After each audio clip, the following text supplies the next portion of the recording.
खुशामदीद आपका तजारती वक्फे के बाद आप देख रहे हैं प्रोग्राम दिन भर लज़्ज़त मसालों के ताउन से। ब्रेक से पहले हमने मुद्दा उठाया था हमारे जो सरकार के हुक्मनामे हैं उन पे कितना अमल होता है, हमारे स्कूलों में असातिज़ा क्यों नहीं है।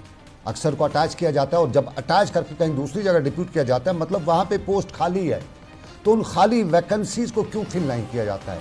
और अगर सरकार के पास इतने रिसोर्स नहीं, इनको कहीं ना कहीं बाहर से तो हायर किया जा सकते हैं। उस्ताद को उठा के BLO लगाना, DLO लगाना, रिसोर्स पर्सन लगाना, नोडल अफसर लगाना, कोडल अफसर लगाना, ये कौन सा मुसीबत है। वो बच्चों को पढ़ाने के लिए उनको हायर किया जाता है, सरकार उनको नौकरी बच्चों को पढ़ाने के लिए, ना कि क्लर्क के लिए। क्लर्क कोई भी कर सकता है, क्लर्क में अकाउंटेंट ज़्यादा इंपॉर्टेंट होता है, वो बाज़ाब्ता तौर पर टीचर अकाउंटेंट नहीं बन सकता है, लेकिन बने हैं बहुत से लोग। और अफसरी या रिश्तेदारी चलाने के लिए हमारे महकमे तालीम में अब भी ये सिस्टम है। बताया जाता था कि 5 अगस्त 2019 के बाद सब हालात ठीक हो गए, मुलाजमीन से पूछताछ है, अकाउंटेबिलिटी है। तो कौन सी अकाउंटेबिलिटी है, कौन सी पूछताछ है? ये आम आदमी से पूछताछ है, आम मुलाजिम से पूछताछ है शायद। वरना इस तरह के मामला सरकारी दफ्तर में, ZDOs में, CEOs ऑफिस में, डायरेक्टर ऑफिस में, ये जो टीचर डिप्यूटेड हैं, सरकार एक तरफ से हुक्मनामा करती है, दूसरी तरफ से नहीं, तो वो उस पर अमल नहीं होता है।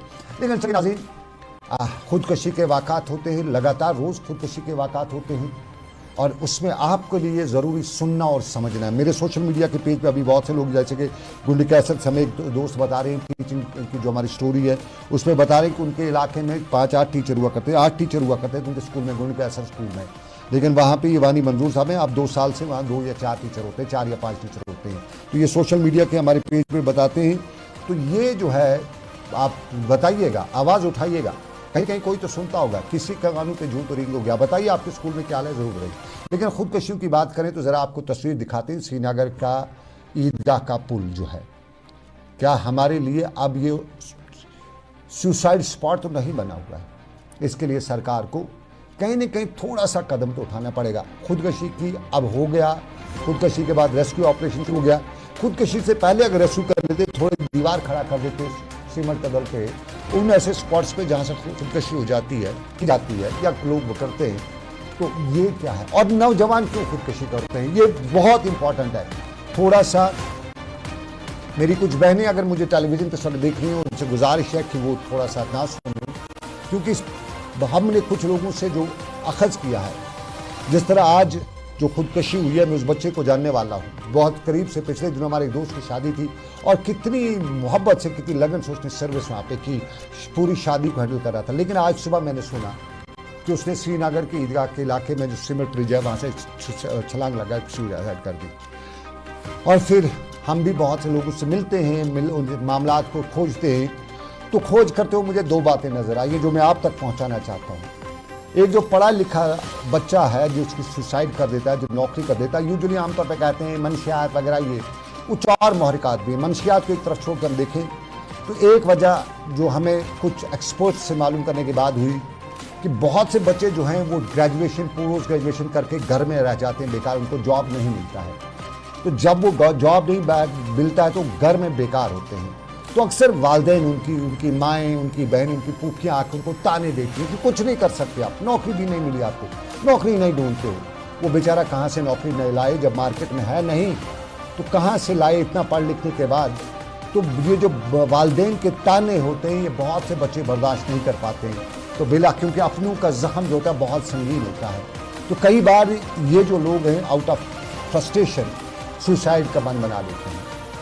तो वो एक वजह है। वालिदैन से गुजारिश है कि अगर आपके घर में जो है बेटा वो नौकरी नहीं कर रहा है, कोई जॉब नहीं कर रहा है, कोई कमा नहीं रहा है, तो जहाँ इतना पाला है और पालने में क्या आपको हर्ज है। आप आखिरी मरने के दम तक अपने वालिदैन के लिए पाल सकते हैं। कभी कभी आपका ये छोटा सा ताना भी आपके बच्चे के लिए जानलेवा साबित हो सकता है। एक पहलू। और दूसरा संगीन पहलू है जिस पे आपको नज़र रखनी है, जो हमारे जो डिपार्टमेंट्स हैं, ख़ासतौर पे जो साइबर क्राइम है, उसकी जिम्मेदारी है। मैं बहुत से बच्चों से मिला, चूँकि मैं मिलनसार टाइप का बच्चों से ज़्यादा मिलता हूँ, तो 1-2 बच्चों से बात करने के दौरान मुझे यूँ लगा कि वो सुसाइड करने वाले हैं। पता चला कि वो सोशल मीडिया का इस्तेमाल करते हैं, फेसबुक का इस्तेमाल करते हैं। और चूँकि उन्होंने मुझे अपनी दास्तान बताई, प्यार मोहब्बत में खेलते खेलते उन्हें बताई, तो उसका अंदाज़ा कुछ इस तरह से हुआ कि वो सोशल मीडिया पे कोई ग्रुप है, लड़कियों का कोई ग्रुप है, जो फेसबुक या वगैरह पे कुछ चैट वगैरह करते हैं, कुछ वीडियो चैट हो जाता है, उनमें कभी कभी अखलाकी पर्दों से हट के वो वीडियो चैट इन बच्चों के साथ हो जाता है, जिसको रिकॉर्ड किया जाता है। रात देर गई चैट हो जाता है इन बच्चों के साथ। नौजवान बच्चे उम्र का हिस्सा है, खिलंड्रापन है, तो इस उम्र में नौजवान बच्चों के साथ ये ख़वातीन का जो बाहर का कोई ग्रुप है वो इनके साथ चैट कर जाता है और अखलाकी हदूद से बाहर चैट हो जाता है। कहीं कहीं ये वीडियो कॉल भी हो जाती है जिसका वो स्क्रीनशॉट वगैरह या उसका वीडियो बना देते हैं और बाद में दूसरे दिन इन बच्चों को बाज़ाब्ता तौर पर कॉल्स आ जाती हैं, ये वीडियो लिंक्स भेजे जाते हैं कि आपका हम वीडियो सोशल मीडिया पे वायरल कर लेंगे, अगर आपने हमें पैसे नहीं दिए, इतना हज़ार देना है, 20,000 देना है, 50,000 देना है, लाख देना है, ब्लैकमेल किया जाता है। तो ये बच्चे मासूम, इनके पास पैसे होंगे कहाँ से? वालिदैन वगैरह इस पर ले नहीं सकते हैं कि उनको ब्लैकमेलर्स को दे दें। तो अक्सर बच्चे जो होते हैं कि उनकी घर की इज़्ज़त, बहन की इज़्ज़त, भाई की इज़्ज़त, ख़ानदान की इज़्ज़त कहीं ख़तरे में आ जाती है, तो बहुत से लोग इस पर एक बच्चे ने मुझे बताया कि मेरे पास अब यही है कि मैं सुसाइड कर लूँ क्योंकि मुझसे गलती हुई है।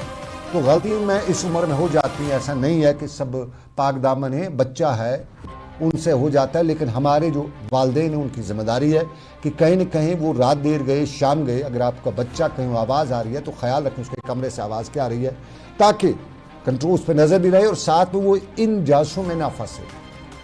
और दूसरी ज़रूरी बात हमारे क्राइम ब्रांच की है, माफ़ कीजिएगा साइबर क्राइम जो हमारा बड़ा है उसकी जिम्मेदारी है कि अगर कहीं, यूजुअली लोग इन चीज़ों में पुलिस के पास नहीं जाते हैं, लेकिन अगर कहीं पता मिलता है तो लीड्स निकालिएगा, वर्कआउट करिएगा। जब बड़े बड़े चोरों को, बड़े बड़े डाकुओं को पकड़ा जाता है तो ये कौन से हैं जिनको नहीं पकड़ा जा सकता है।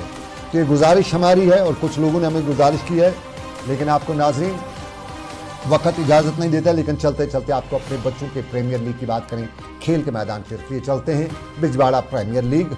और बिजवाड़ा प्रीमियर लीग के दौरान आज सरमद हफीज़ जो थे मेहमान ख़ुसूसी थे और सरमद हफीज़ ने बिजवाड़ा के नौजवानों की तारीफ़ करते हुए आज बता ही दिया